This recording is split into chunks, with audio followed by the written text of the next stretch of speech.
What's up? It's your boy, Domuto, Domuto. We're back with another video. I'm in my R&B voice today, you know. I was playing. Today we are watching Smugstick, and we're watching What If Piccolo Wished for Orange Early Part 7. Okay, there's one more part after this, so we will get it, you know what I'm saying? So we're gonna knock this one out. And then eventually, because the last part's like 40 minutes long, so I gotta make time for that one. We're gonna get into it. Let's go. Previously on What If Piccolo Got Potential Unleashed Early, the Tournament of Power begins. Thankfully, the Z Fighters had allies all over, including the androids, Granola, and more. Goku and Vegeta continued to try and evolve Super Saiyan 4, rise the Grand Priest, and the final two fighters. With Gohan ship, comes Smugstick, it's everyone, to Sunday. With an early preview, Planet Namek in Universe 1 and Piccolo had gone off to Planet Namek in Universe 6, picking up the U6 Saiyans along the way. Namek was a beautiful planet with large cities, as they never had the drought that nearly destroyed their race like Universe 7. Still, there were plants everywhere. Kaba and Kale liked it, while Caulifla was just excited for the fight. Saunel and Pirina had brought many more Namekians with them. They seemed to be a little confused, rather than intrigued, as Piccolo tried to explain how their warrior clan should have a fire within them, but most of them saw it as cheap tricks. It seemed like peace had made them far too soft. But Saunel told everyone to listen closely,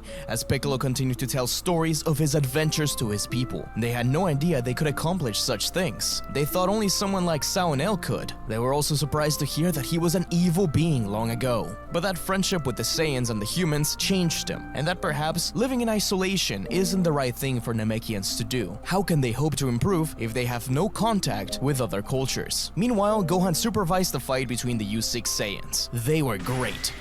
And the more he saw them fight and evolve, he realized why they seemed so familiar to him, especially once Piccolo called on Saunel to fight the Saiyans too, to show off what the warrior clan can do. Gohan couldn't believe how much everyone had changed. Piccolo's power seems never-ending, as his orange form always had power left to show. It seemed like from the very beginning, he had never used 100% of his power. Goku and Vegeta had found their own paths, though even they wanted to diverge from each other. He knew they were working towards something special, but what about himself? Whis had mentioned to him after the tournament that he did seem to tap into Ultra Instinct, or at least an omen of that, but it was clear that he couldn't keep it up. It was a power that actively fought against him. Whis thought that it could be because a calm heart was needed, at least at first, but that state doesn't manifest itself in everyone the same, so he doesn't think it's impossible for him to make use of it. Perhaps he just needs a different angle. If anything, it seems as if they need to figure out a trick for Gohan. He is an emotional being, and the form, in the way that Goku uses it through the original story, wouldn't fit him exactly well. So Gohan has taken it upon himself to do what he can the best: study the form in and out. In theory, he understands it very well, as he has a notebook full of notes just about Ultra Instinct, analyzing how Whis moves and even Vados. But every day he continues to fear that maybe this really isn't for him. On the pages of his notes,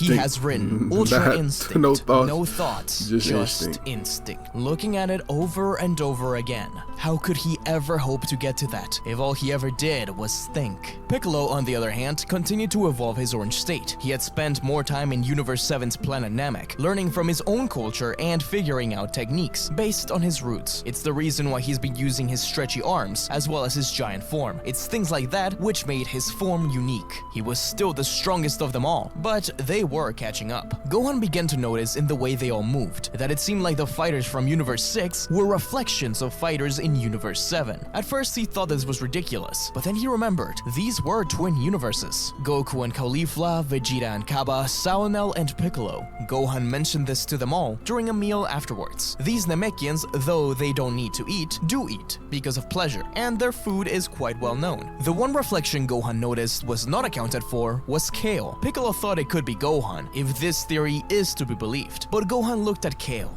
No, that couldn't be it. If there were twin universes, then perhaps Kale did have a counterpart. But who could it be?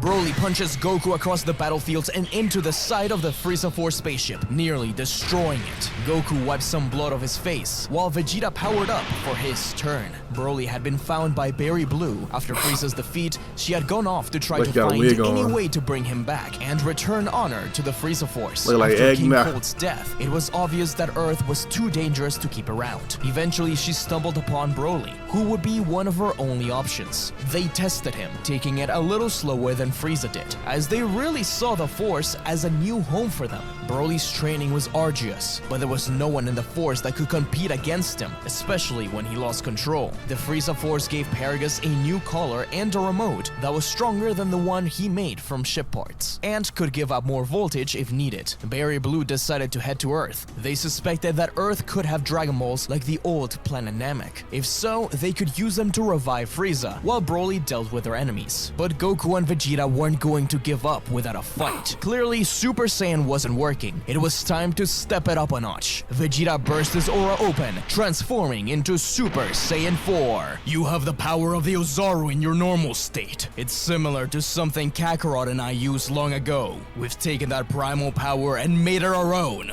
The Ozaru doesn't control us.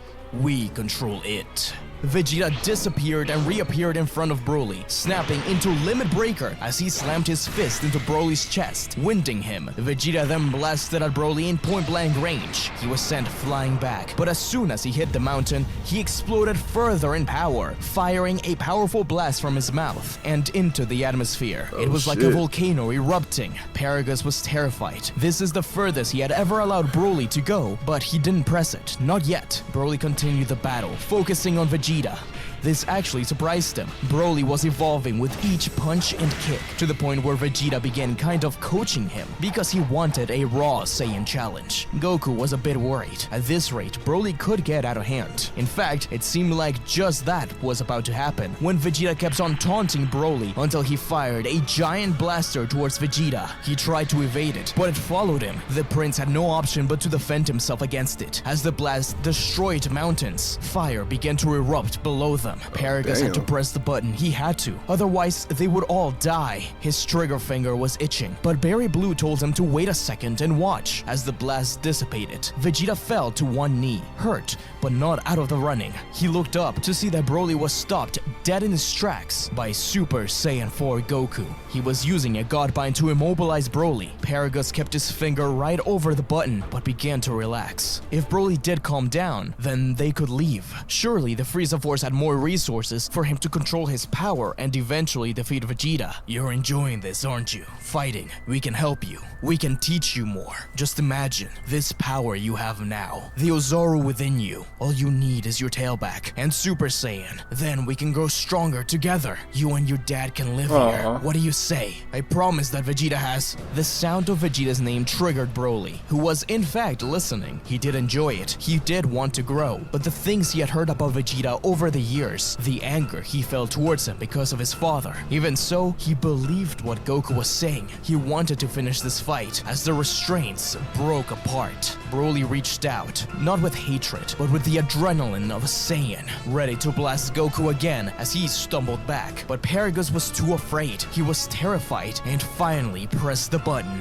Goku's eyes shifted from ones of shock to worry. He tried to reach back to Broly, but the electricity shocked him too. There was little he could do. He couldn't save him. Who could do something like this? Vegeta looked around, finally spotting Paragus with the remote. How could he do this to his own son? He seemed to be gaining control for a moment. Was he that afraid of him? Without thinking, Vegeta fired a blast towards Paragus and Barry Blue. He knocked Paragus back and to the foot of the ship, the remote still in his hand. But Broly was freed. Barry Blue was knocked to the side as well, cursing. Were the Dragon Balls worth all of this? Goku sighed, happy that Broly was okay. But as he turned back to look at him, he realized he was shaking with power. He was going to blow. His eyes were fixated on his father. Goku rushed backwards, grabbing Vegeta along the way as there was a huge explosion. Barry Blue couldn't believe what she was seeing. Was this the legendary Super Saiyan Frieza feared so much? Goku and Vegeta looked up. This power was unimaginable, but they could surely still take him on, right? Broly wasted no time in ramming through both of them. Every usual trick they tried wouldn't work. Even their tails were failing them to try and trip Broly or catch him off guard. Goku and Vegeta were forced into their limit break form again, but it simply ate through their energy. They were at the edge of something great. If Gohan was at the verge of his own Ultra Instinct, then they were at the verge of their own Ultra Form too. Broly continued to attack over and over again. Barry Blue retreated with the rest of the Frieza Force, leaving the unconscious Paragus on the snow. No matter what Goku and Vegeta did, they couldn't get out of his grasp, as at one point Broly even grabbed them them both by the tail and swung them into the ground. Broly pulled back, swung on fist too? roaring God, with energy, that's late. ready to strike down and defeat the pair. It was clear Goku and Vegeta were at their limits, the limits of the Saiyan race, of their own spirit. Broly was far too overwhelming. However, Goku thought of Vegeta, of how much they had grown thanks to each other. He couldn't allow himself to disappoint him now. Likewise, Vegeta thought the same. Their rivalry was eternal and universal, two beings breaking their limits and evolving past each other over and over again. This is a concept found within the essence of life. Goku and Vegeta's power was eternal because their rivalry was, from the very beginning when Zeno created the universe to now, the building blocks of life, a rivalry. As Broly is about to defeat them, their auras burst into a double helix of DNA and meet in the middle, showing brand new forms. Two different evolutionary paths. Goku and Vegeta, their Ultra Saiyan forms, caught Broly's punches and pushed him back with such force that it triggered a sonic boom.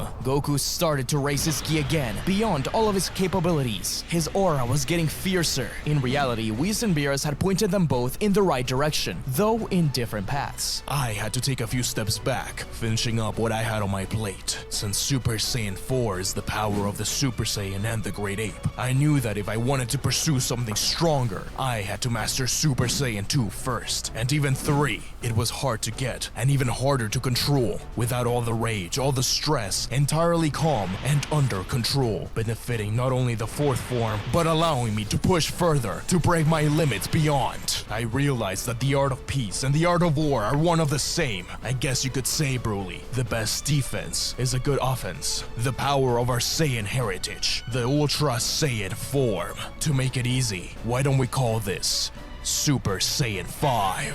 Vegeta smirked, a dark crimson aura engulfing the prince, as his power, strength, and endurance skyrocketed, looking more monstrous and primal than usual. He successfully managed to tap into the Ozaru once more, while still in his humanoid form, the opposite of Goku's approach. Vegeta roared, fueled by rage and excitement for battle. His Ultra Saiyan, his own Super Saiyan 5. In essence, this is Goku and Vegeta using Beerus's and Whis' teachings to create what would be something similar to Ultra Instinct and Ultra Ego, but using Super Saiyan 4 as a base to evolve upon it, instead of their actual base form, since Super Saiyan 4 itself brings the Saiyan to their fighting prime.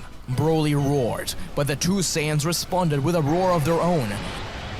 3 great apes waking up Paragus. The fight was incredible, with Goku dodging in a way that gave Vegeta an opening to attack. It's just as we said in the anime. When working together, Vegeta and Goku could potentially surpass the gods. Vegeta evaded a punch from Broly, as Goku jumped over it and created a staff made out of pure ki, striking Broly over the head with it and rising back up Broly along with up. I love Vegeta, it. punching Broly with a twin Ozaru punch to the sky. Goku appeared above him, firing a Kamehameha, forcing Broly to crash down, just as Vegeta fired his own ki ball to meet in the middle and defeat the monster. But Broly's aura erupted, dissipating the Kamehameha as he broke from his armor and dodged Vegeta's ki ball mid-air. But Vegeta reacted faster, making a fist with his hand. Burst open and mix! The ki ball expanded and exploded in energy, reaching Broly and hurting him greatly. Vegeta had used the artificial moon as a weapon. Broly was buried in the snow, and it all seemed over, as Goku and Vegeta descended down to look for him, but he rose again, with even more power than before. The artificial moon was giving him more strength. Paragus was alone, as he watched the battle on his knees. Without his son, he had nothing left. He had to stop him. He looked around the snow for the remote, apologizing to Broly as he found it and pressed it. Goku and Vegeta turned to look at Paragus, cursing at him, but it still wasn't stopping Broly. He kept walking forward through the electricity, though it was slowing him down. Paragus increased the voltage until the remote exploded in his hand, and Broly was burning with rage and pain. The electricity wouldn't stop. Kakarot! Right, Vegeta! The pair of Saiyans moved their arms towards Broly. He reacted by attempting to defend himself, but a punch never reached him. Instead, he opened his eyes to see Goku and Vegeta struggling through the pain, as they were now grabbing onto the electric collar, burning their own arms in the process. What were they doing? Even Paragus was surprised. They both yelled at Broly to pull back at the same time, screaming in pain as they ripped the collar apart better than the Broly off movie. of Hold Broly's on. neck, exploding in the middle. All 3 Saiyans fell in the snow, unconscious for a second. Let me pause for a moment. You may recognize these forms. These designs were concept art for Dragon Ball Heroes, some of the original ideas for Super Saiyan 4 Limit Breaker. We thought that it fit Goku and Vegeta if they were to evolve Super Saiyan 4. Anyways, let's get back to the story. Paragus sighed in relief, making his way towards his son and hugging him, glad that he was safe. Then turning to defend him from Vegeta and Goku, who had stood up, but Vegeta repeated Goku's sentiment. They wanted them to live on Earth, so they could help Broly. Isn't that what Paragus wanted too? Paragus had always thought of using Broly as a weapon against Vegeta, as he assumed his power would always be uncontrollable, but seeing them use their strength against Broly like that, could this be a new path? Reluctantly, Paragus accepted, as Broly smiled at his father, telling him that he's tired and he doesn't want to fight anymore right now. Meanwhile, back at Universe 6, the Saiyans and the Namekians were beaten and tired from fighting. It really seemed like that Orange State was just the strongest as of now, but Saonel was done for. The only ones that were still fighting were Gohan and Piccolo, who seemed as if they were fighting for hours. In reality, this was Piccolo's way of celebrating with Gohan, who had recently found out that he would be a father. Gohan had really grown to appreciate fighting, more so than in the original story, as this is all happening earlier than in canon, so Gohan hadn't been as busy with work and instead had a chance to study and train. He never really stopped. He was fascinated by the idea of Ultra Instinct now, and his notebook rested with notes all about it. Gohan didn't know it yet, but his studies would help him achieve that goal, as he knew technically how the form worked in and out. And even as he fought Piccolo, there were glimpses of it, that silver aura sparking up, allowing Gohan to dodge, but it only lasted a few seconds. He could never keep it up, but Piccolo was determined to help his student. Maybe this approach to Ultra Instinct wasn't exactly for him, but no matter what, they would figure it out together, as unknown to them, as soon as they returned home, they had a new ally waiting for them. Okay. Thank you guys for watching this Hey, W chapter by Smugstick, man. Wow, that was pretty good, really good. I like the Broly story. I like how they did the Broly story. They killed that one. He killed that. Wow. Make sure y'all like, comment, subscribe. Check out the last chapter right here. Check out this chapter right here, and I'll catch y'all next time. Peace.